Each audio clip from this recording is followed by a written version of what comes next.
Guys, आप लोग का फिर से स्वागत है हमारे YouTube channel online study for Hindi साहित्य में। तो गाइज, हम पिछले क्लास में प्रश्न संख्या 1 से 50 तक के प्रश्नों को हल कर चुके हैं और आज हम पढ़ेंगे 51 नंबर से 100 तक के प्रश्नों को। तो गाइज, इससे पहले कि हम अपने प्रश्नों को हल करना शुरू करें, आप लोग से रिक्वेस्ट है कि वीडियो अगर अच्छा लगे तो प्लीज़ वीडियो को लाइक ज़रूर कीजिएगा और हमारे चैनल को भी सब्सक्राइब कीजिए और बेल आइकन को प्रेस करना न भूलिएगा। तो चलिए गाइज, शुरू करते हैं हमारा आज का प्रश्न संख्या 51। तो चलिए स्टार्ट करते हैं गाइज, आपको बता दें कि ये प्रश्न 22 जुलाई 2018 का है। जो पेपर निरस्त हो गया था उसी का ये री एग्ज़ाम का पेपर है। तो चलिए गाइस, हम प्रश्न को स्टार्ट करते हैं। प्रश्न संख्या 51 और गाइस, प्रश्न कुछ इस प्रकार से है। प्रकाशन वर्ष के अनुसार निम्नलिखित संस्मरण ग्रंथों का सही अनुक्रम है। और पहला ऑप्शन है चिड़िया रैन बसेरा वे देवता नहीं हैं, सप्तपर्णी सृजन के सेतु। दूसरा ऑप्शन है सप्तपर्णी सृजन के सेतु वे देवता नहीं हैं, चिड़िया रैन बसेरा। और ऑप्शन नंबर 3 है सृजन के सेतु सप्तपर्णी वे देवता नहीं हैं, चिड़िया रैन बसेरा। तो गाइज, इस प्रश्न का जो सही उत्तर है गाइज वो है ऑप्शन नंबर 3। यही इस प्रश्न का सही क्रम है।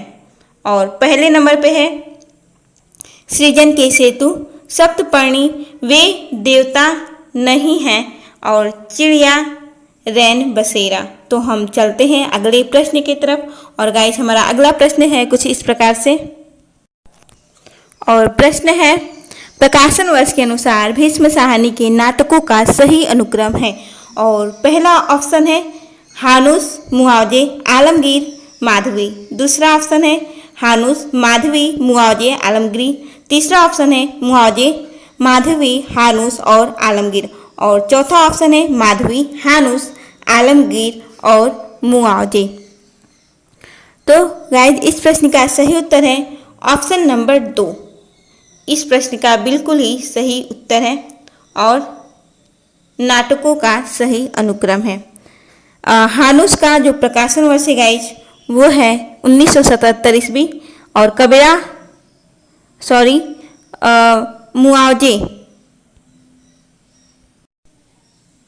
मुआवजे का प्रकाशन वर्ष है 1993 ईस्वी। वहीं माधवी का प्रकाशन वर्ष है गाइज 1984 ईस्वी।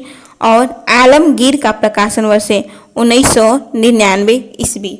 तो हम चलते हैं अगले प्रश्न की तरफ। और प्रश्न है रामविलास शर्मा की प्रमुख आलोचनात्मक कृतियों का प्रथम प्रकाशन वर्ष की दृष्टि से सही अनुक्रम है। और पहला ऑप्शन है भाषा और समाज, नई कविता और अस्तित्ववाद, भारत में अंग्रेजी राज और मार्क्सवाद, और आचार्य रामचंद्र शुक्ल और हिंदी आलोचना। और दूसरा ऑप्शन है नई कविता और अस्तित्ववाद, भारत में अंग्रेजी राज और मार्क्सवाद, भाषा और समाज, आचार्य रामचंद्र शुक्ल और हिंदी आलोचना। तीसरा ऑप्शन है आचार्य रामचंद्र शुक्ल और हिंदी आलोचना, नई कविता और अस्तित्ववाद, भारत में अंग्रेजी राज और मार्क्सवाद, और भाषा और समाज, नई कविता और अस्तित्ववाद, भारत में अंग्रेजी राज और मार्क्सवाद।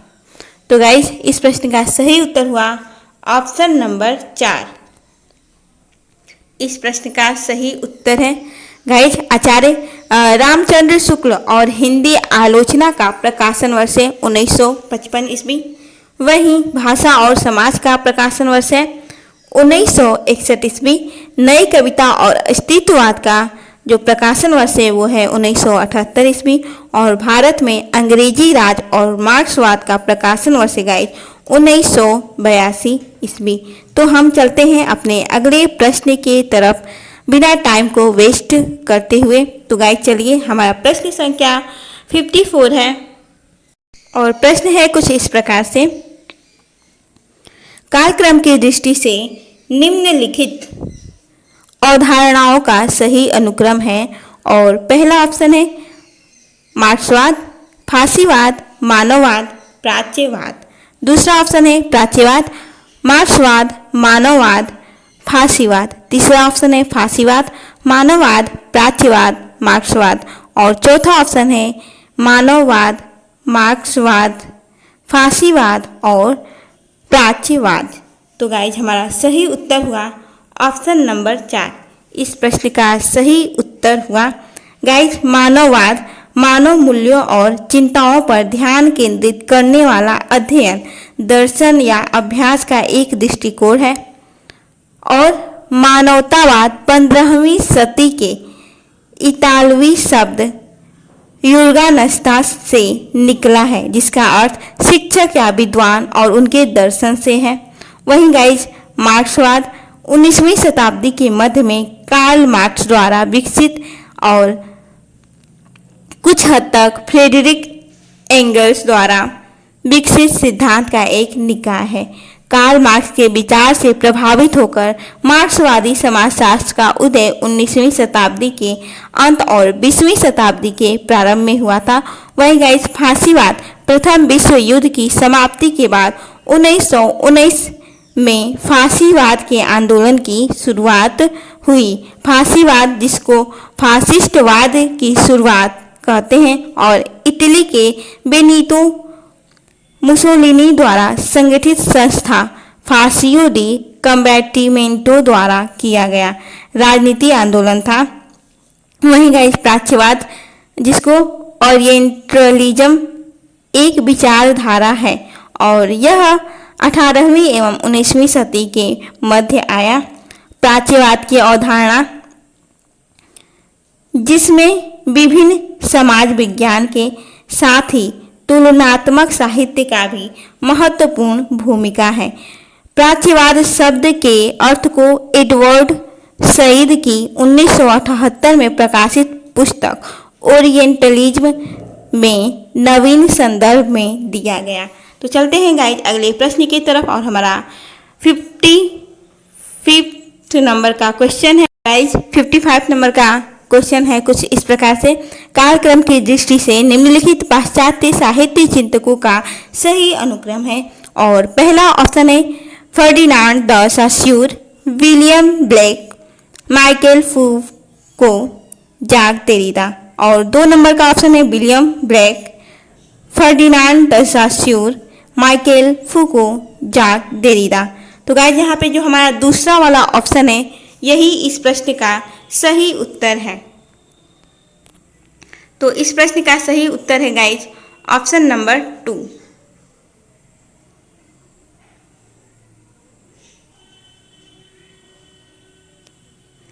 विलियम ब्लेक, इनका जन्म गाइज 1757 ईस्वी में हुआ था।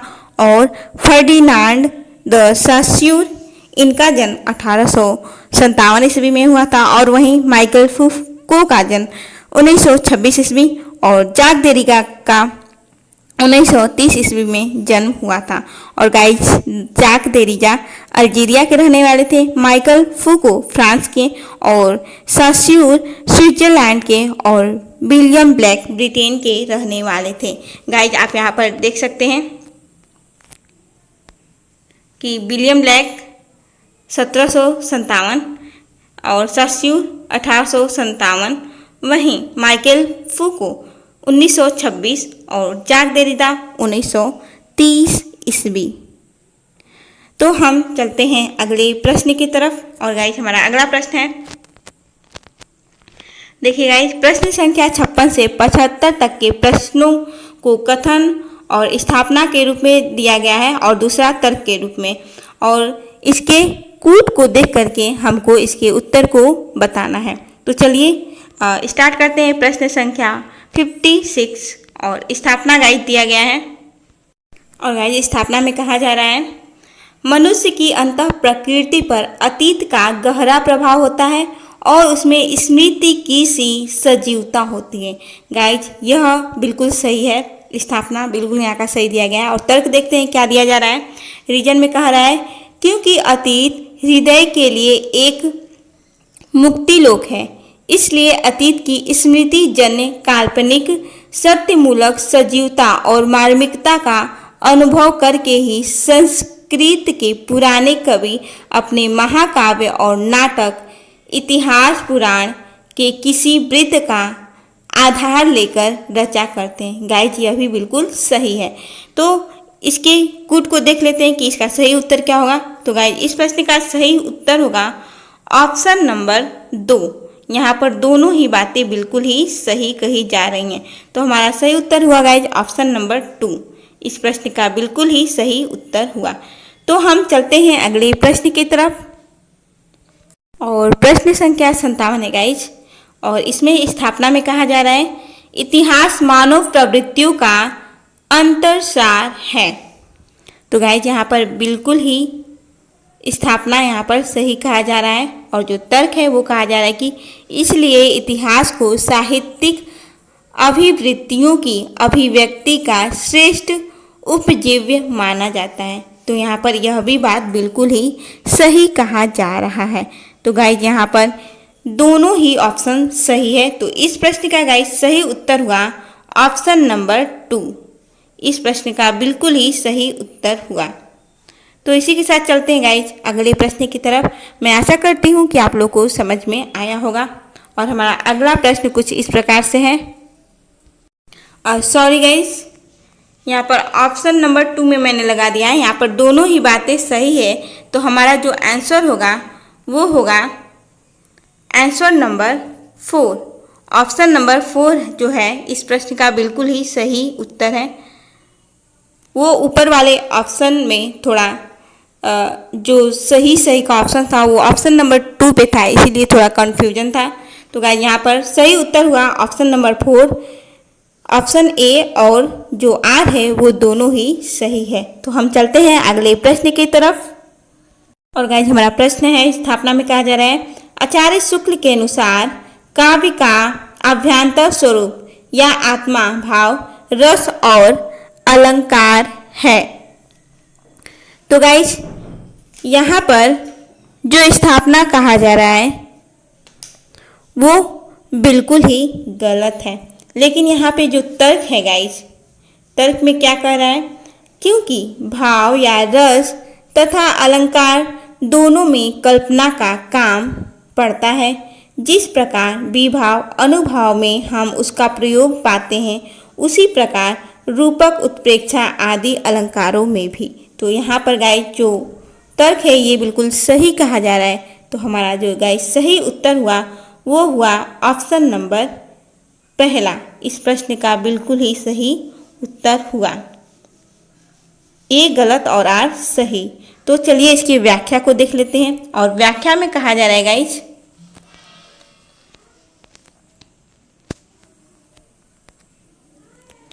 आचार्य शुक्ल के अनुसार काव्य का अभ्यंतर स्वरूप या आत्मा भाव रस और अलंकार है।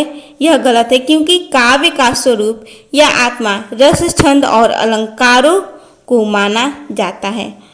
और जो तर्क दिया गया है क्योंकि भाव या रस तथा अलंकार दोनों में कल्पना का काम पड़ता है। जिस प्रकार विभाव अनुभाव में हम उसका प्रयोग पाते हैं उसी प्रकार रूपक उत्प्रेक्षा आदि अलंकारों में भी। और गाइस कविता काव्य के 4 सौंदर्य तत्व बताए गए हैं। भाव सौंदर्य, विचार सौंदर्य, नाट्य सौंदर्य और अप्रस्तुत योजना का सौंदर्य। जबकि कविता का 2 स्वरूप होता है, बाह्य स्वरूप तथा आंतरिक स्वरूप। तो हम चलते हैं अपने अगले प्रश्न की तरफ। और गाइस स्थापना में कहा जा रहा है काव्य में सुंदर और कुरूप बस ये ही 2 पक्ष हैं। शुद्ध काव्य क्षेत्र में न कोई बात भली कही जाती है और न बुरी। तो गाइस यहाँ पर जो स्थापना ये बिल्कुल सही कहा जा रहा है। और यहाँ पर तर्क में कहा जा रहा है क्योंकि भला बुरा, शुभ अशुभ, पाप पुण्य, मंगल अमंगल, उपयोगी अनुपयोगी ये सब शब्द नीति धर्म व्यवहार और अर्थशास्त्र के हैं। काव्य क्षेत्र से उनका संबंध नहीं। तो गाइस यहाँ पर यह भी बात बिल्कुल सही कहा जा रहा है। तो हमारा सही उत्तर हुआ गाइस ऑप्शन नंबर 3। इस प्रश्न का बिल्कुल ही सही उत्तर हुआ ऑप्शन नंबर 3।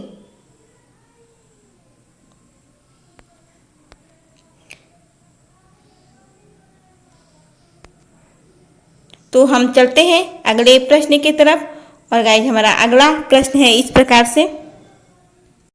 और गाइज 60 नंबर का क्वेश्चन है और स्थापना में कहा जा रहा है रसानुभूति में बोध वृत्ति का उपादान बराबर रहता है, उसे हम अलग नहीं कर सकते क्योंकि किसी वस्तु या तथ्य के मार्मिक पक्ष की प्रतीति का बोध लिए हुए ही सच्ची सहानुभूति होती है। वस्तु या तथ्य का मार्मिक पक्ष उस वस्तु या तथ्य से अलग कोई वस्तु नहीं होता, उसी के अंतर्भूत होता है। तो गाइस यहाँ पर जो स्थापना है यह भी सही कहा जा रहा है और तर्क भी सही कहा जा रहा है। तो हमारा सही उत्तर हुआ ऑप्शन नंबर पहला, इस प्रश्न का सही उत्तर हुआ। तो हम इसी के साथ चलते हैं अगले प्रश्न की तरफ। और गाइस प्रश्न संख्या 61 नंबर का है और स्थापना में कहा जा रहा है नाटक अनुकृति मूलक काव्य है। ये गाइस बिल्कुल सही कहा जा रहा है और तर्क में कहा जा रहा है इसलिए काव्यत्व प्रधान नाटकों का प्रदर्शन कठिन हो जाता है। गाइस यह बिल्कुल गलत है। तो सही उत्तर हुआ हमारा गाइस ऑप्शन नंबर 3, ए सही और आर गलत। तो चलिए हम इसकी व्याख्या को देख लेते हैं। और व्याख्या में गाइस कहा जा रहा है कि व्याख्या में कहा जा रहा है कि नाटक काव्य का एक रूप है दृश्य काव्य, जो रचना श्रवण द्वारा ही नहीं अपितु दृष्टि द्वारा भी दर्शकों के हृदय में रसानुभूति कराती है। उसे नाट्य या दृश्य काव्य कहते हैं। नाटक में श्रव्य काव्य से अधिक रमणीयता होती है। श्रव्य काव्य होने के कारण यह लोक चेतना से अपेक्षाकृत अधिक घनिष्ठ रूप से संबंध है। नाट्य शास्त्र में लोक चेतना को नाटक के लेखन और मंचन का मूल प्रेरणा माना गया है। वही गाइज भारत में अभिनय कला और रंगमंच का वैदिक काल में ही निर्माण हो चुका था। भरत मुनि का नाट्य शास्त्र इसका प्रमाण है। तो हम चलते हैं इसी के साथ अगले प्रश्न की तरफ। तो गाइज आप लोगों को समझ में आ ही गया होगा कि काव्यत्व प्रधान नाटकों का प्रदर्शन कठिन नहीं होता बल्कि वो सरल हो जाता है। तो हम चलते हैं अगले प्रश्न की तरफ और हमारा अगला प्रश्न है।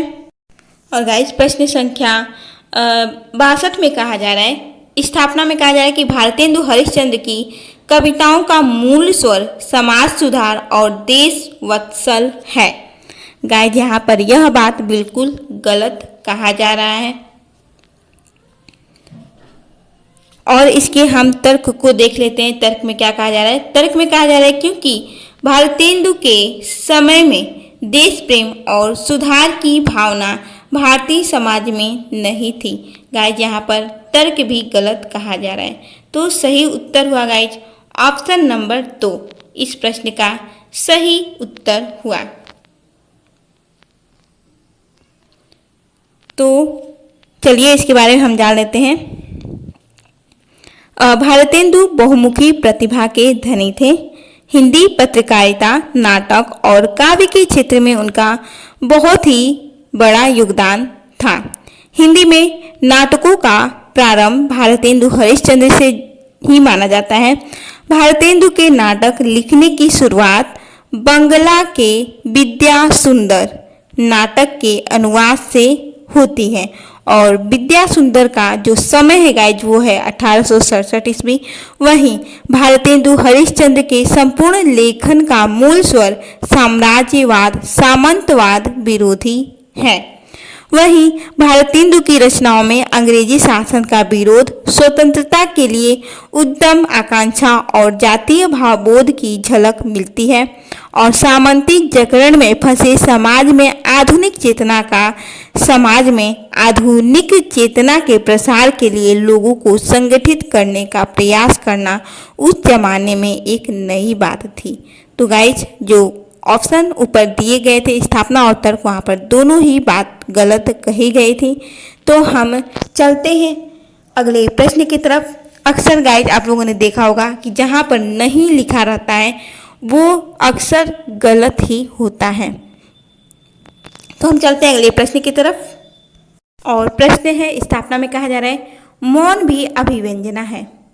तो बिल्कुल सही बात है, मौन अभिव्यंजना है। और तर्क में कहा जा रहा है क्योंकि कविता में सही शब्द वे ही हैं जिनके बीच का अंतराल सबसे अधिक अर्थवत्तापूर्ण काव्य मर्म को संप्रेषित कर सके। तो गाइज यहाँ पर यह तर्क भी सही दिया गया है। तो सही उत्तर होगा ऑप्शन नंबर पहला। तो इस प्रश्न का सही उत्तर हुआ, दोनों ही यहाँ पर बातें सही कही गई हैं। तो चलते हैं इसी के साथ अगले प्रश्न की तरफ। और गाइस प्रश्न कहा जा रहा है, स्थापना में कहा गया है कि सभी भारतीय आचार्यों ने एक मत से गुरु को मुख्य रूप से शब्दार्थ का धर्म माना है। गाइस यह बात बिल्कुल ही गलत कहा जा रहा है। और तर्क में कहा जा रहा है क्योंकि गुरु का काव्य शरीर में सारभूत तत्व रस से कोई संबंध नहीं है। गाइस यहाँ पर यह भी बिल्कुल गलत है क्योंकि रस से बहुत ही गहरा संबंध है। तो इसका सही उत्तर हुआ ऑप्शन नंबर 4। यहाँ पर दोनों ही बात बिल्कुल गलत कही जा रही हैं। तो सही उत्तर हुआ गाइस ऑप्शन नंबर 4। चलिए इसकी व्याख्या को देख लेते हैं। और व्याख्या में कहा जा रहा है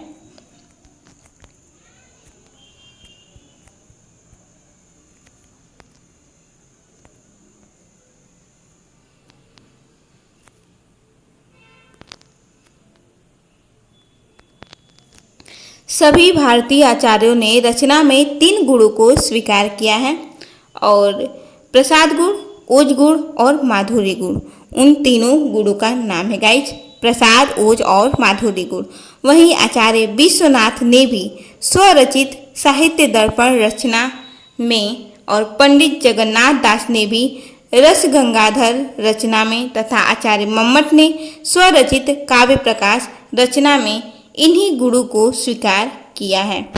तो हम चलते हैं इसी के साथ अगले प्रश्न की तरफ। और प्रश्न है, स्थापना में कहा जा रहा है कबीर चंद बरदाई की तरह क्रांतिकारी कवि हैं। गाइज यह बिल्कुल गलत बात है, वो क्रांतिकारी कवि नहीं थे। और तर्क में कहा जा रहा है इसलिए निर्भीकता और वीरता उनकी कविता के मुख्य स्वर हैं। यह भी यहाँ पर गलत बात कही जा रही है। तो सही उत्तर हुआ ऑप्शन नंबर 2। इस प्रश्न का बिल्कुल सही उत्तर हुआ। और चलिए इसके व्याख्या को देख लेते हैं। और व्याख्या में कहा जा रहा है गाइज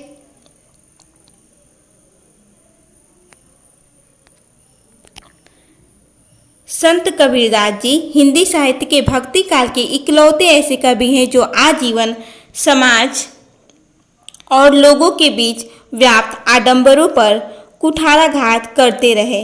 वह कर्म प्रधान समाज के पैरोकार थे और इसकी झलक उनकी रचनाओं में साफ झलकती है।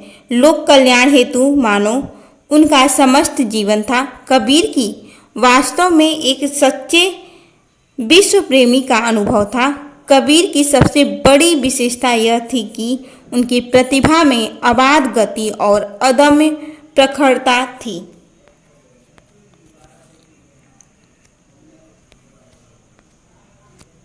समाज में कबीर को जागरण युग का अग्रदूत कहा जाता है और चंद बरदाई को हिंदी का पहला कवि और उनकी रचना पृथ्वीराज रासो को हिंदी की पहली रचना होने का सम्मान प्राप्त है।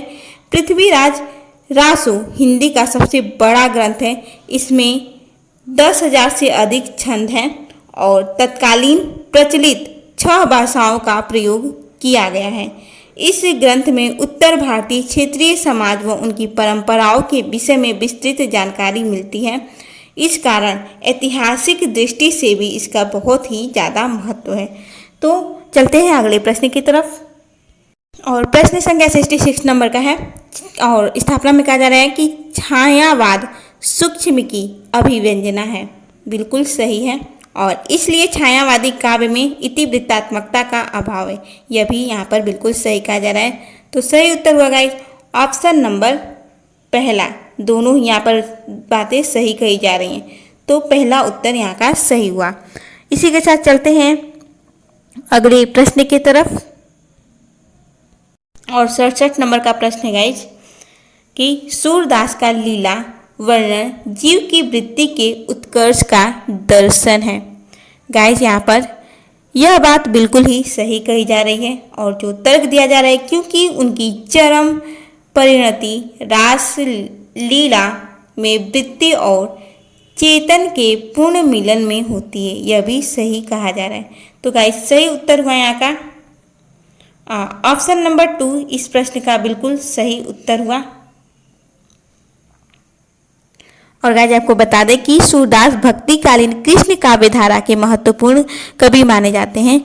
उन्होंने अपने काव्य में कृष्ण बाल लीलाओं का बहुत ही अद्भुत वर्णन किया है। इस वर्णन में स्वाभाविकता और वात्सल्य रस का सुंदर योग मिलता है।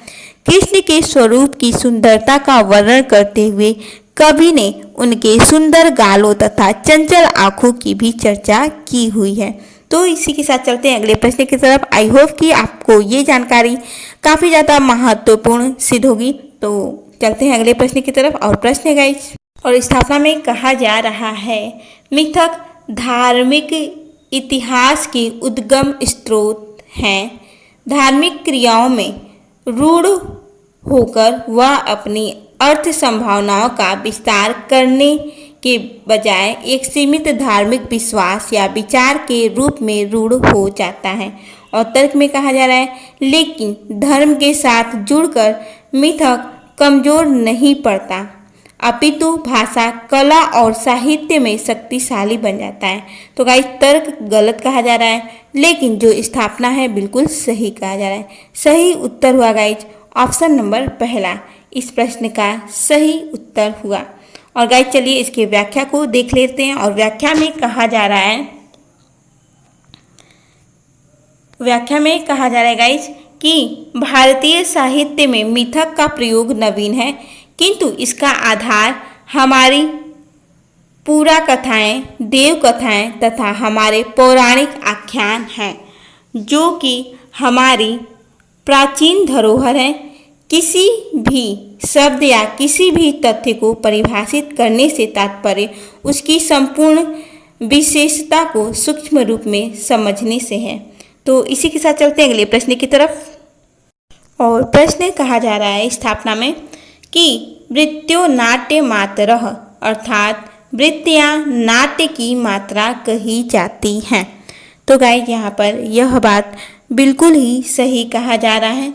और जो तर्क है वो कहा जा रहा है क्योंकि समस्त अभिनयों की परिसमाप्ति इन्हीं वृत्तियों में होती है तथा वृत्ति नाट्य में रसोदय होता है, यह भी बिल्कुल सही है। तो सही उत्तर हुआ ऑप्शन नंबर 4, इस प्रश्न का सही उत्तर हुआ। तो गाइज हम चलते हैं अपने अगले प्रश्न की तरफ। और स्थापना में कहा जा रहा है रीतिकाल में कवियों द्वारा अपने आश्रयदाताओं का लोकोत्तर आनंद देने वाले श्रृंगार के मादक चित्र खींचे गए हैं। गाइज यहाँ पर यह बात बिल्कुल ही गलत कही जा रही है। और देखिए तर्क में कहा जा रहा है क्योंकि श्रृंगार का यह चित्रण शास्त्रानुरूप उज्ज्वल वेशात्मक है, यह भी बिल्कुल गलत है। तो सही उत्तर हुआ गाइज ऑप्शन नंबर 2, इस प्रश्न का सही उत्तर हुआ। तो चलिए हम इसकी व्याख्या को देख लेते हैं। और व्याख्या में क्या कहा जा रहा है देखते हैं गाइज। और व्याख्या में लिखा गया है रीतिकालीन कवि अपनी विद्वता कला कौशल अपने आश्रयदाताओं को प्रसन्न करना ही कवियों का एकमात्र उद्देश्य रह गया था। एक विशेष रीति पर लोग चल रहे थे। रीतिकाल की प्रमुख विशेषता रीति प्रधान रचनाएं हैं। तत्कालीन कवियों में भामा, दंडी, मम्मट, विश्वनाथ आदि काव्याचार्यों के ग्रंथों का गहन अध्ययन करके हिंदी साहित्य की रीति ग्रंथ प्रदान किए। और दूसरे नंबर पे कहा जा रहा है कि रीतिकाल में केवल श्रृंगार प्रधान कविताएं ही नहीं लिखी गई, अपितु इसके समानांतर अन्य धाराएं भी अपनी उन्मत्त गति से प्रवाहित होती रहीं। परंतु इतना अवश्य कहा जा सकता है कि प्रधानता श्रृंगार रस की ही थी। रीतिकाल के कवियों ने श्रृंगार के साथ साथ वीर काव्य भी लिखा। तो हम चलते हैं अपने अगले प्रश्न की तरफ। और गाइज प्रश्न संख्या 71 नंबर का है और इसमें स्थापना में कहा जा रहा है कि मोहन राकेश के नाटक स्त्री पुरुष के बीच लगाव और तनाव का प्रदर्शन है।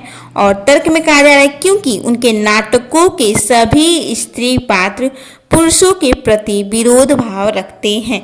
तो गाइज यहाँ पर दोनों बात बिल्कुल ही सॉरी गाइज, यहाँ पर जो दूसरा बात है ना तर्क, ये बिल्कुल गलत है, लेकिन पहला जो है यहाँ पर सही कहा जा रहा है। तो गाइज हमारा सही उत्तर हुआ इसका ऑप्शन नंबर पहला।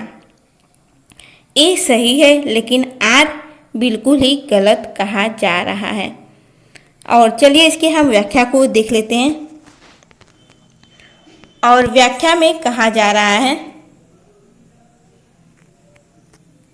कि मोहन राकेश के नाटकों में स्त्री तथा पुरुष के बीच लगाव तथा तनाव का प्रदर्शन है, किंतु स्त्री पुरुष के बीच विरोध का भाव नहीं है। और मोहन राकेश की कहानी के बाद सफलता नाट्य लेखन के क्षेत्र में मिली।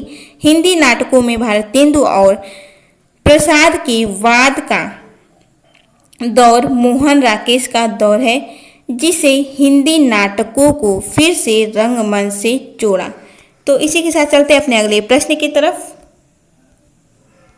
और अगला प्रश्न गाइज, स्थापना में कहा जा रहा है प्रगतिवाद कवि की वैचारिक प्रतिबद्धता का समर्थक है। यहाँ पर यह बात बिल्कुल सही कही जा रही है, लेकिन तर्क में देखिए क्या कहा जा रहा है, क्योंकि प्रगतिवादी विचारधारा कवि को समाज निरपेक्ष यथार्थ की अभिव्यक्ति की आज़ादी देती है। यह गलत है और सही उत्तर हुआ ऑप्शन नंबर पहला इस प्रश्न का। तो इसके हम व्याख्या को समझ लेते हैं, व्याख्या में क्या कहा जा रहा है। तो गाइस व्याख्या में कहा जा रहा है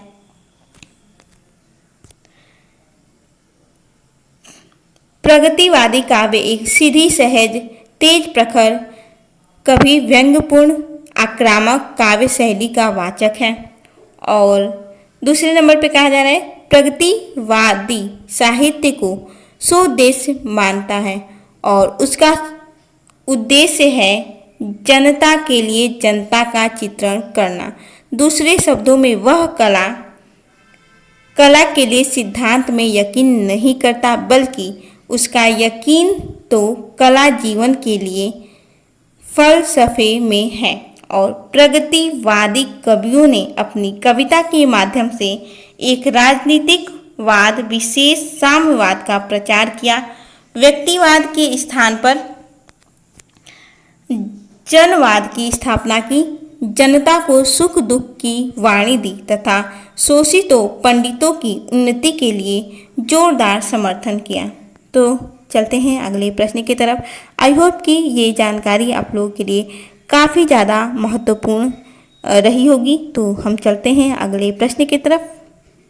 और प्रश्न में स्थापना में कहा जा रहा है उत्तर आधुनिकता समग्रतावाद का विरोधी है और बहुलतावाद का समर्थक है। बिल्कुल सही कहा जा रहा है। और तर्क में कहा जा रहा है क्योंकि इसमें सार्वभौमिक सत्य और तर्क का निषेध है। तो गाइज यहाँ पर यह भी बात बिल्कुल सही है। तो सही उत्तर हुआ गाइज ऑप्शन नंबर पहला, इस प्रश्न का सही उत्तर हुआ। इसी के साथ चलते हैं अगले प्रश्न की तरफ। और बिना टाइम को वेस्ट करते हुए गाइज हम पढ़ते हैं अपना प्रश्न। और प्रश्न गाइज और स्थापना में कहा जा रहा है लिंग भेद सामाजिक निर्मिति है। बिल्कुल सही कहा जा रहा है। और जो तर्क है वो कह रहा है क्योंकि पितृसत्तात्मक सामाजिक व्यवस्था ने यह भेद उत्पन्न किया है।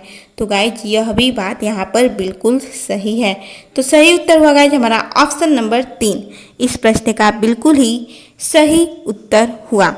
और गाइज आपको बता दें कि पितृसत्ता एक सामाजिक व्यवस्था है जिसमें पुरुषों की प्राथमिक सत्ता होती है, यानी कि गाइज उन्हें समाज में उच्च माना जाता है। राजनीतिक नेतृत्व, नैतिक अधिकार, सामाजिक सम्मान तथा संपत्ति के नियंत्रण की भूमिकाओं में प्रबल होते हैं।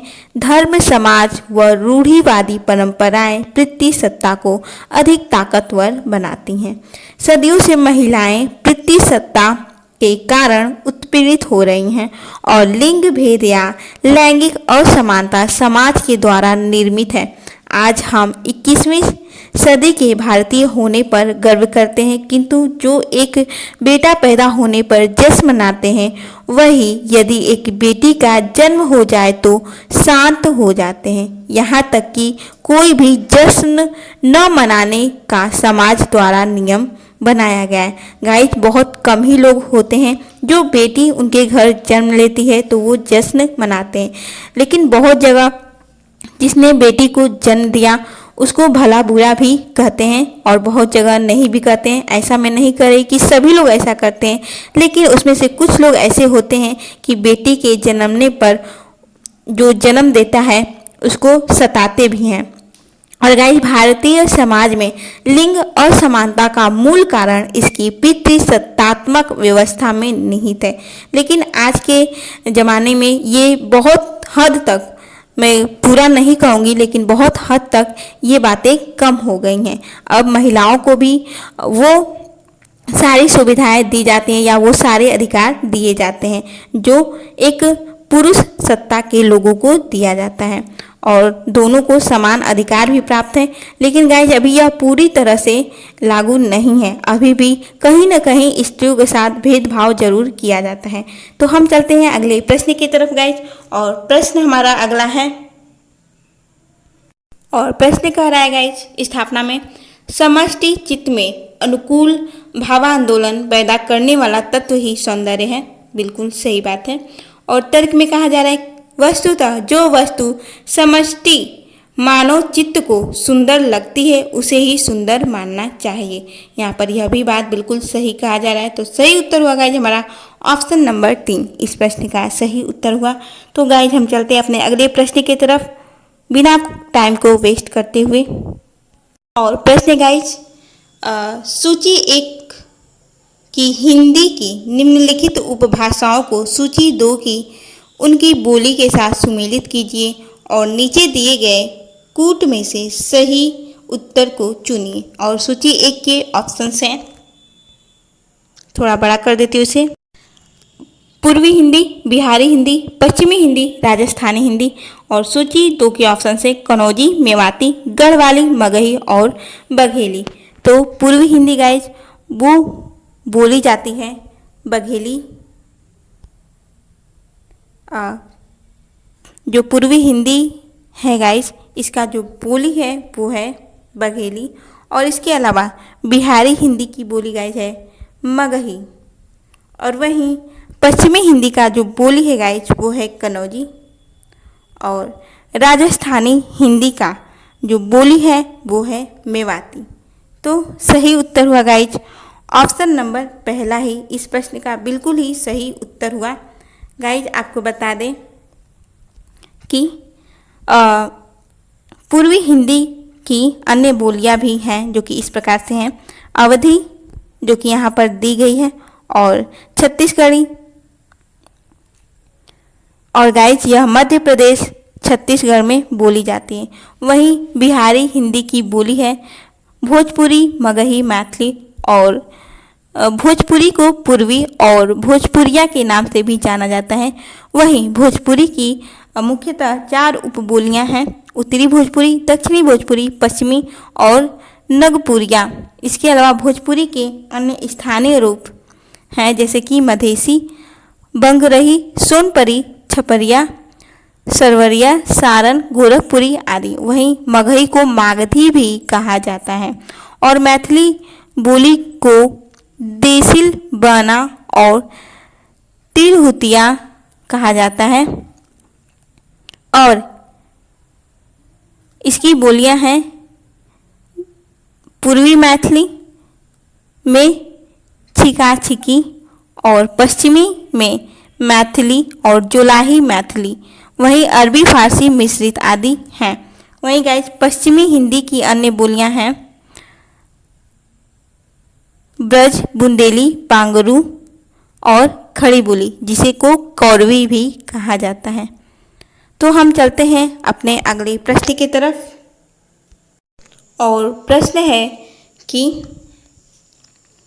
ग्रंथों को लेखकों के साथ सुमेलित कीजिए और नीचे दिए गए कुंट में सही उत्तर को चुनिए। और सूची एक के ऑप्शन से हिंदी साहित्य का आलोचनात्मक इतिहास, हिंदी साहित्य का वैज्ञानिक इतिहास और हिंदी साहित्य का आधा इतिहास, हिंदी साहित्य का दूसरा इतिहास। सूची दो के ऑप्शन है सुमन राजे, बच्चन सिंह, राजकुमार वर्मा और लक्ष्मी सागर वार्ष्णेय और गणपति चंद्र गुप्त। तो गाइज आपको बता दें कि हिंदी साहित्य का आलोचनात्मक इतिहास, इसके लेखक हैं गाइज राजकुमार वर्मा। और वहीं हिंदी साहित्य का वैज्ञानिक इतिहास के जो लेखक हैं वो हैं गणपति चंद्र गुप्त। और हिंदी साहित्य का आधा इतिहास के लेखक हैं सुमन राजे। गाइज इसको ट्रिक से याद कर सकते हैं कि हमें कभी भी सुमन को अर्थात फूल को आधा नहीं चढ़ाना है। अर्थात हिंदी साहित्य का आधा इतिहास अर्थात सुमन, यानी कि सुमन अर्थात पुष्प को हमें आधा नहीं चढ़ाना है। तो हिंदी साहित्य का आधा इतिहास सुमन राजे। वहीं हिंदी साहित्य का दूसरा इतिहास गाइज इसके लेखक हैं बच्चन सिंह। इसको भी ट्रिक से याद कर सकते हैं। हिंदी साहित्य का दूसरा इतिहास तो हम कहेंगे बच्चों का खेल है क्या कि हम चले दूसरा इतिहास लिखने, अर्थात हिंदी साहित्य का दूसरा इतिहास बच्चन सिंह। तो हम चलिए इसके सही कूट को जान लेते हैं कि इस प्रश्न का सही उत्तर क्या होगा। तो गाइज जो ए का है तीसरा और बी का दूसरा। तो चलिए हम देख लेते हैं कि सही उत्तर क्या हुआ। तो गाइज यहाँ पर ए तीसरा और डी दूसरा। तो सही उत्तर हुआ गाइज हमारा ऑप्शन नंबर 3 इस प्रश्न का सही उत्तर हुआ। इसी के साथ चलते हैं अगले प्रश्न की तरफ। और प्रश्न है रचनाओं को उनके रचनाकारों के साथ सुमेलित कीजिए।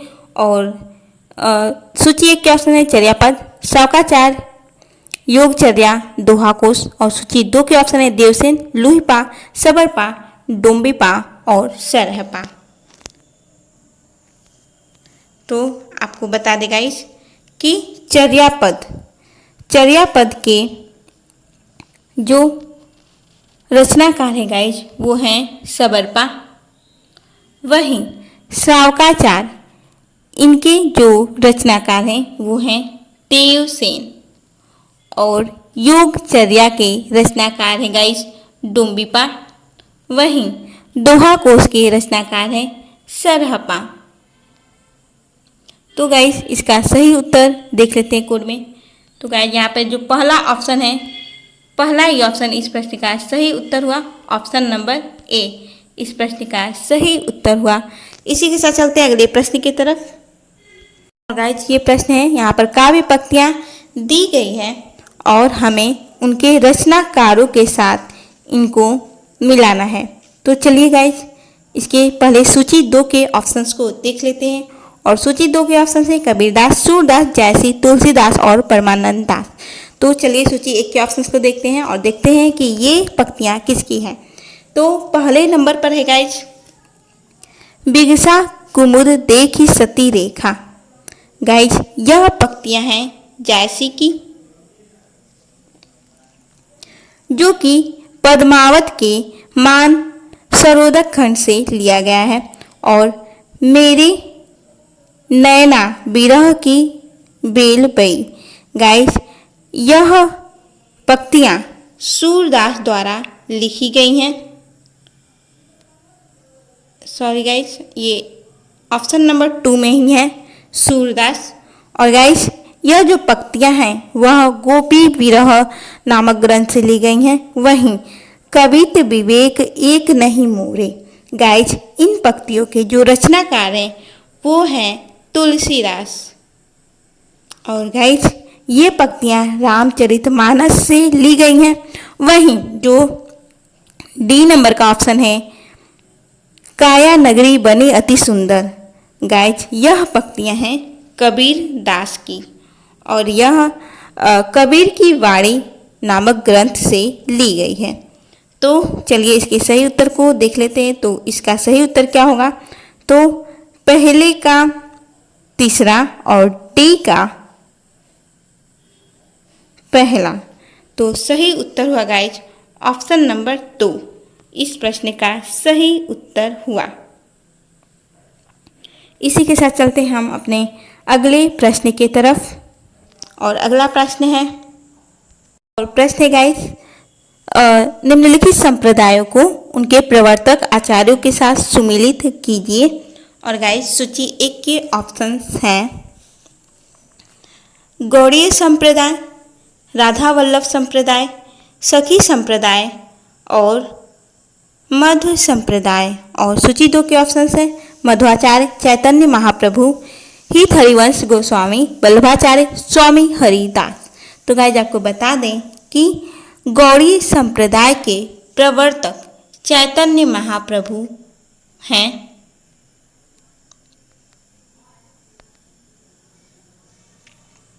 वहीं राधा वल्लभ संप्रदाय के जो प्रवर्तक हैं वो हैं हित हरिवंश गोस्वामी।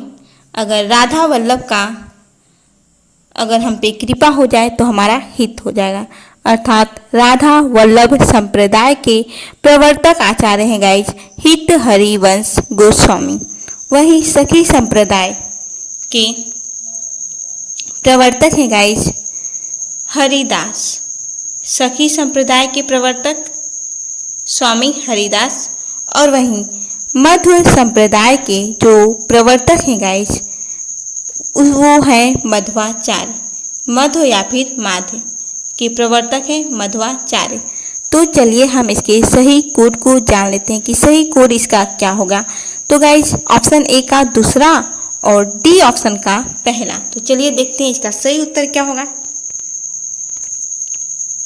तो डी का पहला और ए का दूसरा। तो सही उत्तर हुआ गाइज ऑप्शन नंबर 4। इस प्रश्न का सही उत्तर हुआ ऑप्शन नंबर 4। तो हम चलते हैं अगले प्रश्न की तरफ। और प्रश्न संख्या 81 है, निम्नलिखित वीर काव्यों को सूची 2 के उनके रचनाकारों के साथ सुमेलित कीजिए और नीचे दिए गए कुट में सही उत्तर को चुनिए। और सूची 1 के ऑप्शन से रणमल छंद, विजय पाल रासो, राणा रासो, रतन रासो। सूची 2 के ऑप्शन है दूरसाजी आड़ा, श्रीधर, दयाल दास, कुंभकर्ण और नल सिंह।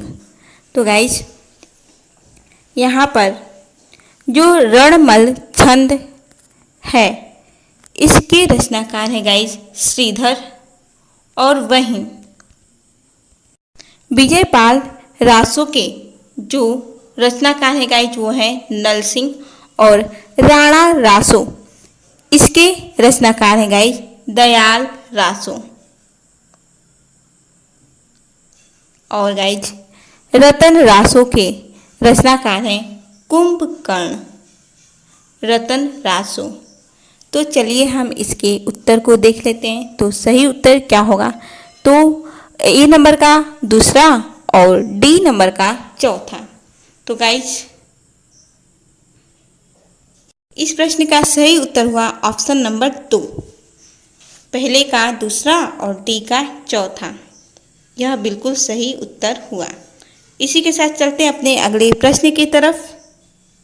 और 82 नंबर का प्रश्न है, निम्नलिखित कृतियों को उनके रचनाकारों के साथ सुमेलित कीजिए। और सूची 1 के ऑप्शन से जगत द्विनोद, भाषाभूषण, भाव विलास, अलंकार माला। सूची 2 के ऑप्शन है श्रुति मिश्र, देव, पद्माकर, जसवंत सिंह, मती राम।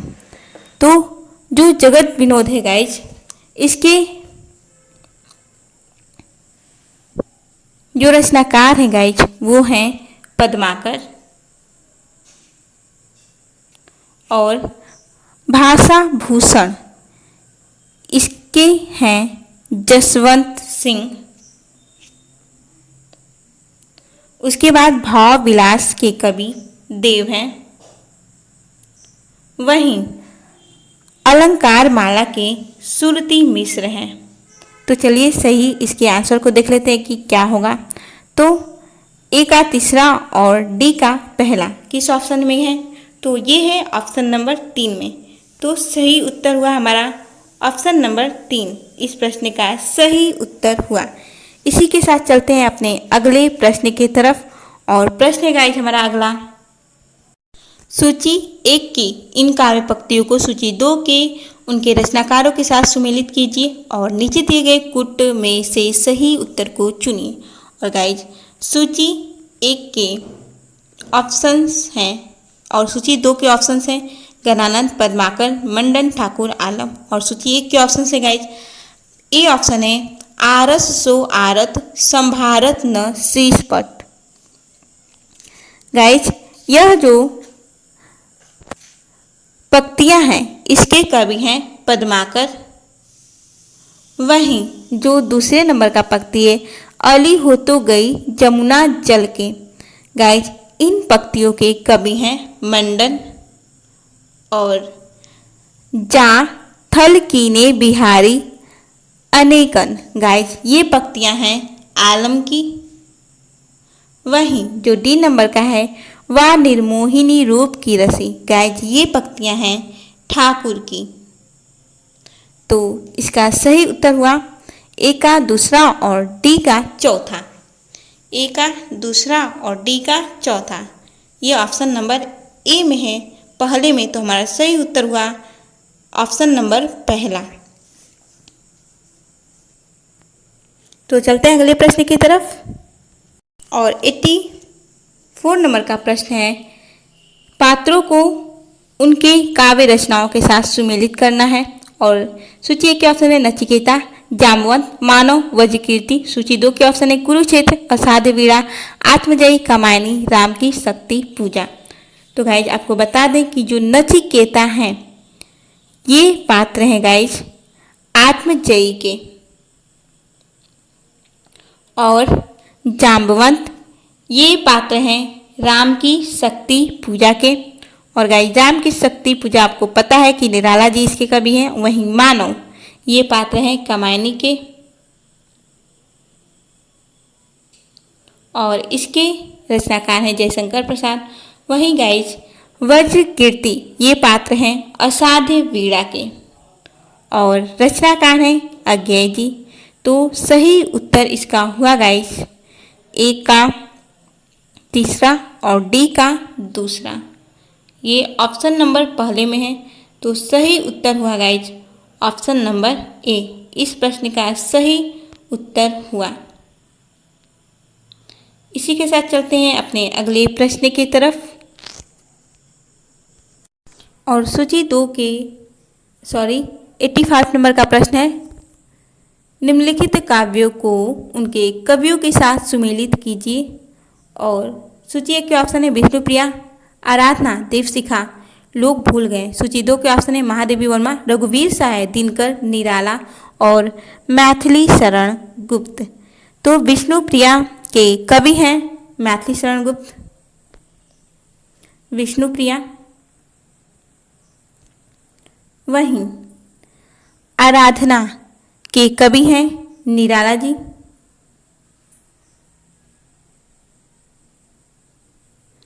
और दीपशिखा के कवि हैं महादेवी वर्मा। वहीं लोग भूल गए हैं के कवि हैं रघुवीर सहाय, लोग भूल गए हैं रघुवीर सहाय। तो चलिए इसके आंसर को देख लेते हैं गाइज।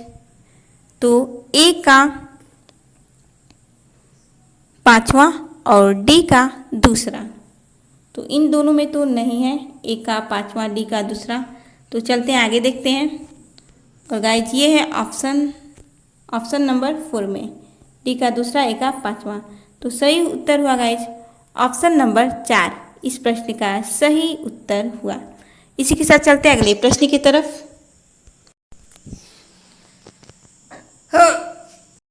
तो गाइज दिनकर की रचना है परशुराम की प्रतीक्षा। वहीं निराला की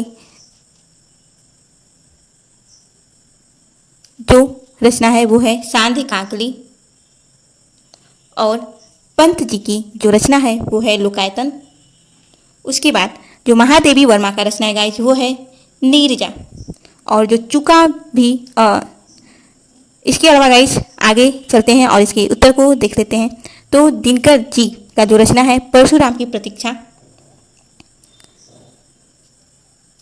इसका सही उत्तर है ऑप्शन 5। और जो डी है महादेवी वर्मा, इसका हमने मिलान किया ऑप्शन नंबर 3 से, यानी ए का 5 और डी का 3। देख लेते हैं कौन से ऑप्शन में है। तो ए का 5 और डी का 3 ऑप्शन नंबर 4 में है। तो सही उत्तर हुआ गाइस इसका ऑप्शन नंबर 4 इस प्रश्न का सही उत्तर हुआ। तो हम चलते हैं अगले प्रश्न की तरफ और 87 नंबर का क्वेश्चन है, निम्नलिखित पंक्तियों को उनकी रचनाओं के साथ सुमेलित कीजिए। और सूची 2 के ऑप्शन है उर्वशी, ब्रह्म राक्षस, कामायनी, सरोज स्मृति, कुरुक्षेत्र। और गाइस सूची 1 के ऑप्शन है वो चिंता की पहली रेखा, अरि विश्व बन की व्याली, वो चिंता की पहली रेखा, अरि विश्व बन की व्याली, यही शायद मैंने पढ़ा। तो गाइस यह जो पंक्तियां हैं यह कामायनी महाकाव्य की पंक्तियां हैं। उसी के साथ जो बी ऑप्शन है, कन्ये गत कर्मों का अर्पण कर, कर्ता में तेरा तर्पण। गाइस यह जो पंक्तियां हैं यह है सरोज स्मृति की पंक्तियां। और जो सी नंबर का है, रूप की आराधना का मार्ग आलिंगन नहीं तो और क्या है। गाइस यह पात्र है उर्वशी का। और वहीं डी ऑप्शन है, पिस गया वह भीतरी और बाहरी दो कठिन पाटों बीच, ऐसी ट्रेजेडी है नीच। गाइस यह पंक्तियां हैं ब्रह्म राक्षस की। तो चलिए इसके सही कूट को हम जान लेते हैं कि क्या होगा। तो ए का तीसरा और डी का दूसरा। तो चलिए गाइस देखते हैं सही उत्तर इसका क्या होगा। तो गाइस पहले वाले ऑप्शन में ही देखिए दिया हुआ है ए का तीसरा और डी का दूसरा। हमारा सही उत्तर हुआ गाइस ऑप्शन नंबर ए। इस प्रश्न का सही उत्तर हुआ पहला ही। तो चलते हैं अगले प्रश्न की तरफ और प्रश्न है 88 नंबर का। और प्रश्न में कह रहा है कि पात्रों को कहानियों के साथ सुमेलित कीजिए जिससे कि वो संबंध है।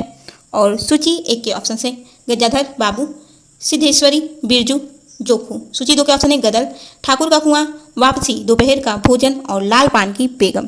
तो गाइस गजाधर बाबू ये पात्र है वापसी का।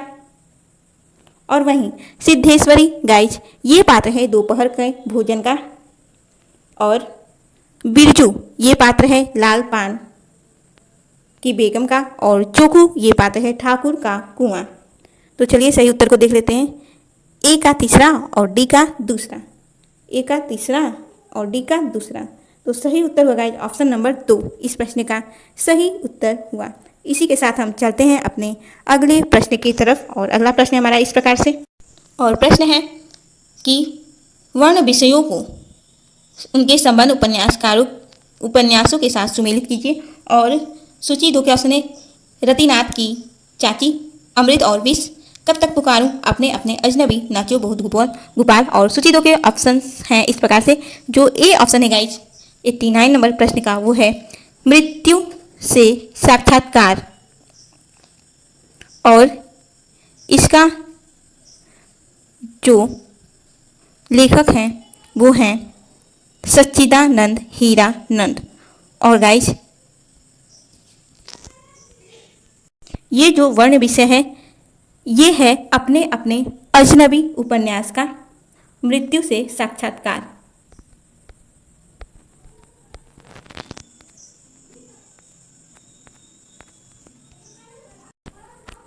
अपने अपने अजनबी। और जो बी नंबर का है कर्नट जाति का जीवन यथार्थ। गाइस यह वर्ण विषय है कब तक पुकारूं का। और इसके जो लेखक हैं वो हैं रांगे राघो। और जमींदारों द्वारा किसानों की बेदखली, जमींदारों द्वारा किसानों की बेदखली का जो वर्ण विषय है गाइज ये विषय है रतिनाथ की चाची उपन्यास का। और जो डी नंबर का है दलित जीवन की नाटकीय वास्तविकताओं का चित्रण। गाइज यह वर्ण विषय है नाच्यो बहुत गोपाल का।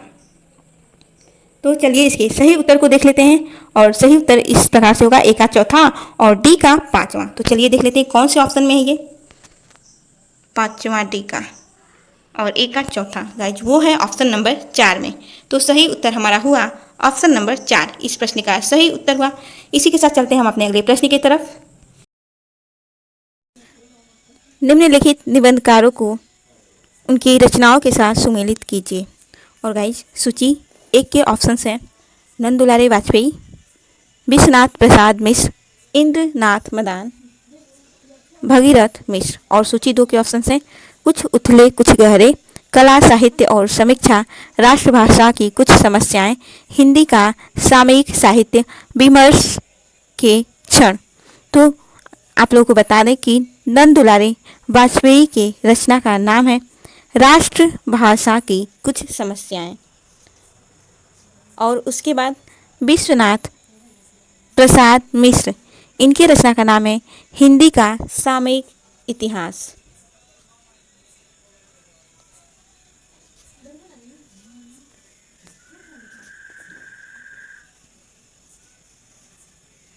और उसके बाद गाइज इंद्रनाथ मदान, इनके रचना का नाम है कुछ उथले कुछ गहरे। और उसके बाद भगीरथ मिश्र के रचना का नाम है कला साहित्य और समीक्षा। तो चलिए इसके उत्तर को हम देख लेते हैं कौन सा इसका सही कूट होगा। तो गाइज ए का तीसरा और डी का दूसरा। तो गाइज ये जो उत्तर है वो है ऑप्शन नंबर 2 में। तो हमारा सही उत्तर होगा ऑप्शन नंबर 2। इस प्रश्न का सही उत्तर होगा। तो हम इसी के साथ चलते हैं अगले प्रश्न की तरफ। और हमारा अगला प्रश्न है गाइज, और गाइज क्वेश्चन है निम्नलिखित नाटकों को उनकी केंद्रीय समस्या के साथ सुमेलित कीजिए। और सूची 1 के ऑप्शन है कोर्ट मार्शल, कामना, आठवां सर्ग और माधवी।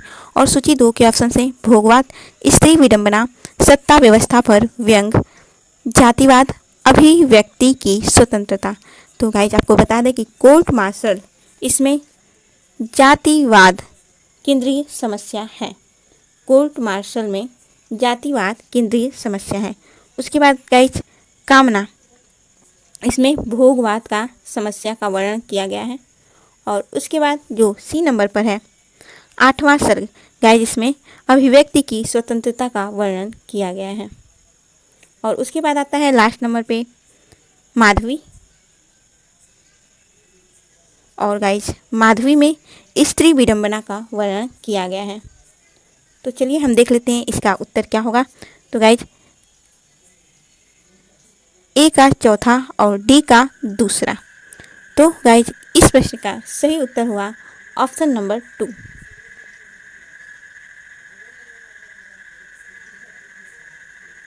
इस प्रश्न का सही उत्तर हुआ। तो चलिए अगले प्रश्न की तरफ चलते हैं। और हमारा अगला प्रश्न कुछ इस प्रकार से है। और प्रश्न है निम्नलिखित पात्रों को उनसे संबंध उपन्यासों के साथ सुमेलित कीजिए। और सूची 1 के ऑप्शन हैं गाइज ऋषि, मोतीराम, भवेशनाथ, कुंतल। सूची 2 के ऑप्शन है प्रतिपरी कथा, अर्धनारीश्वर, राग दरबारी, रात का रिपोर्टर, आधा गांव। तो गाइज आपको बता दें ऋषि ये उपन्यास है गाइज रात का रिपोर्टर।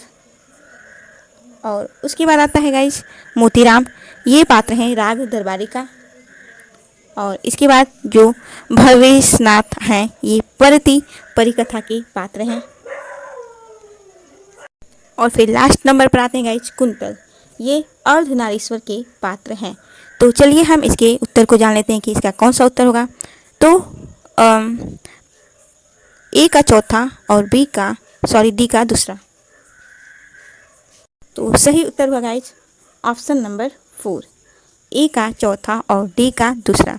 तो हम चलते हैं अपने अगले प्रश्न की तरफ। और हमारा प्रश्न है गाइज, और प्रश्न है निम्नलिखित गद्य रचनाओं को उनके लेखकों के साथ सुमेलित कीजिए। और सूची 1 के ऑप्शन से अरे यायावर याद रहेगा, देहरी भई विदेश, बसंत से पतझड़ तक मेरी तिब्बत यात्रा। और सूची 2 के ऑप्शन से राजेंद्र यादव, अज्ञेय, राहुल सांकृत्यायन, रविंद्रनाथ त्यागी, कृष्ण बलदेव वेद। तो आपको बता दें गाइस अरे यायावर याद रहेगा, अरे यायावर रहेगा याद। गाइस इसके लेखक हैं अज्ञेय।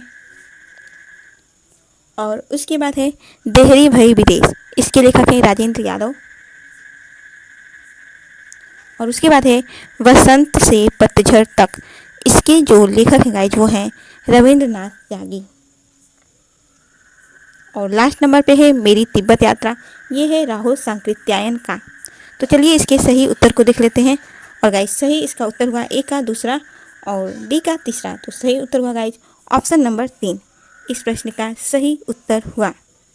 तो गाइज इसी के साथ हम चलते हैं प्रश्न संख्या 94 की तरफ। और प्रश्न है गाइज, निम्नलिखित काव्य शास्त्रीय ग्रंथों को उनके रचनाकारों के साथ सुमेलित कीजिए। और सूची 1 के ऑप्शन है उद्भट, वामन, रुद्रट, मम्मट।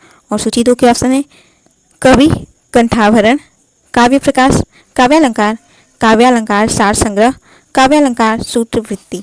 तो गाइज मैं आशा करती हूँ कि इस प्रश्न का उत्तर आप लोगों को आ रहा होगा। और अगर इस प्रश्न का उत्तर आ रहा है तो प्लीज़ कमेंट में ज़रूर बताइएगा कि इस प्रश्न का सही उत्तर क्या होगा। तो गाइज आपको बता दें कि आचार्य उद्भट, इनका जो ग्रंथ है उसका नाम है गाइज काव्यालंकार सार संग्रह। और उसके बाद वामन, गाइज वामन के ग्रंथ का नाम है काव्यालंकार सूत्रवृत्ति। और उसके बाद आते हैं गाइज सी नंबर पे रुद्रट, और इनके ग्रंथ का नाम है काव्यालंकार। और मम्मट, गाइज आचार्य मम्मट के ग्रंथ का नाम है काव्य प्रकाश। तो चलिए सही उत्तर को देख लेते हैं क्या होगा। तो ए का चौथा और डी का दूसरा। तो गाइज हमारा सही उत्तर हुआ ऑप्शन नंबर 3 इस प्रश्न का सही उत्तर हुआ। इसी के साथ हम चलते हैं अपने अगले प्रश्न की तरफ। और प्रश्न है कुछ इस प्रकार से। और प्रश्न है गाइज, काव्य प्रयोजन से संबंधित निम्नलिखित श्लोकों को सूची 2 के उनके रचनाकार आचार्यों के साथ सुमेलित कीजिए। और गाइस सूची 2 के ऑप्शंस हैं भरत, कुंतक, भामह, विश्वनाथ और मम्मट। तो गाइज और सूची 2 में गाइज ऑप्शन नंबर ए है धर्मार्थ काम मोक्षेषु वैचक्षण्य कलासुचे करोति कीर्तिम प्रीतिम च साधु काव्य निबंधनम। तो गाइज ये पंक्तियाँ हैं भामा की। जो ऑप्शन नंबर ए है गाइज, इन पंक्तियों के जो रचयिता हैं वो हैं भामा। उसके बाद जो दूसरे नंबर का ऑप्शन है धर्म यशस्य मायुष्यम हितम बुद्धि विवर्धनम लोकोपदेश जननम नाट्यमेतद भविष्यति। गाइज ये पंक्तियाँ हैं भरत मुनि की। और जो सी नंबर का ऑप्शन है धर्मादिसाधनोपाय सुकुमार क्रमोदितः काव्य बंधो अभिजाता नाम हृदयाहलद कारकः। गाइस ये पंक्तियाँ हैं आचार्य कुंतक की। और उसके बाद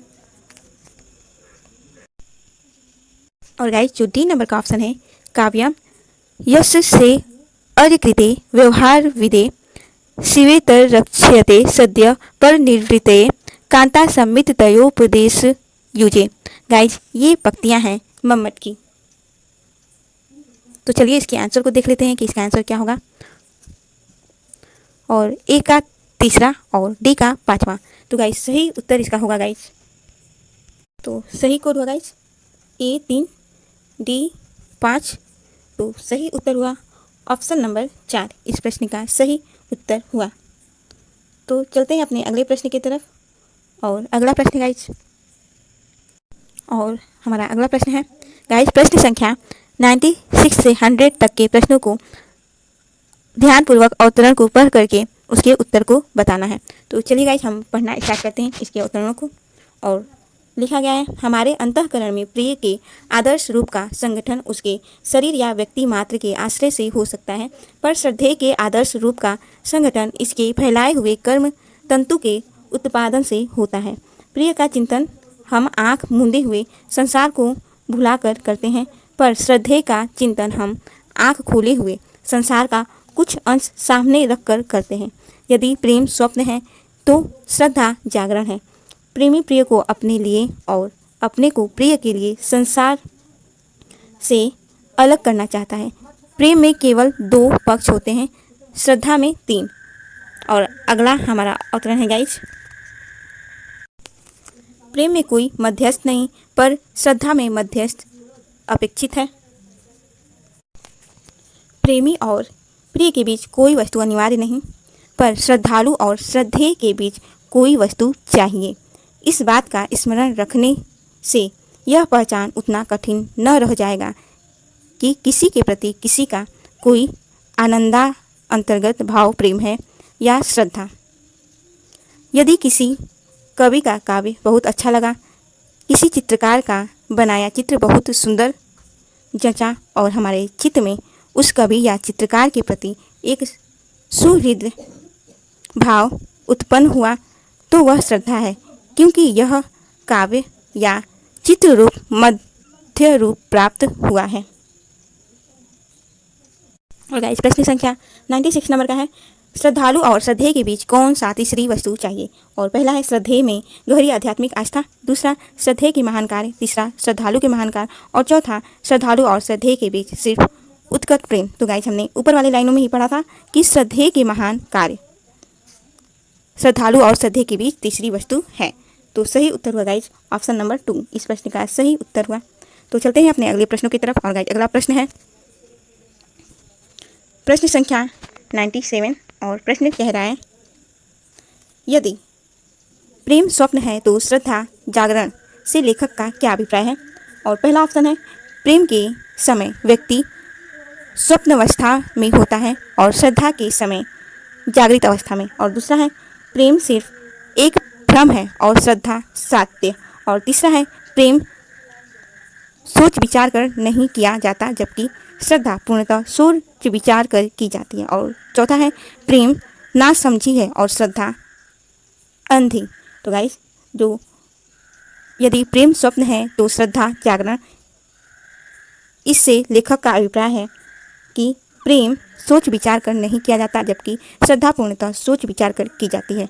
तो सही उत्तर हुआ हमारा ऑप्शन नंबर 3, इस प्रश्न का सही उत्तर हुआ। इसी के साथ हम चलते हैं गाइस अपने अगले प्रश्न की तरफ। और प्रश्न है प्रश्न संख्या 98 और प्रश्न कह रहा है कि श्रद्धेय के आदर्श रूप का संगठन करके फैलाए हुए कर्म तंतु के उपादान से होता है से लेखक का तात्पर्य है। और पहला ऑप्शन है, श्रद्धेय का कर्म क्षेत्र श्रद्धालु की तुलना में सीमित भी हो सकता है। दूसरा है, श्रद्धा में श्रद्धालु का ध्यान श्रद्धेय के कर्मों पर पहले जाता है। तीसरा है, श्रद्धेय के आदर्श रूप का संगठन श्रद्धालु की दृष्टि पर निर्भर है। और चौथा है, श्रद्धेय का कर्म तंतु से तात्पर्य उसके अच्छे बुरे दोनों तरह के कार्यों से है। तो सही उत्तर हुआ गाइस ऑप्शन नंबर 2, इस प्रश्न का सही उत्तर हुआ। श्रद्धेय में श्रद्धालु का ध्यान श्रद्धेय के कर्मों पर पहले जाता है। श्रद्धेय के आदर्श रूप का संगठन उसके फैलाए हुए कर्म तंतु के उपादान से होता है, इससे लेखक का तात्पर्य यही है। तो हम चलते हैं अगले प्रश्न की तरफ।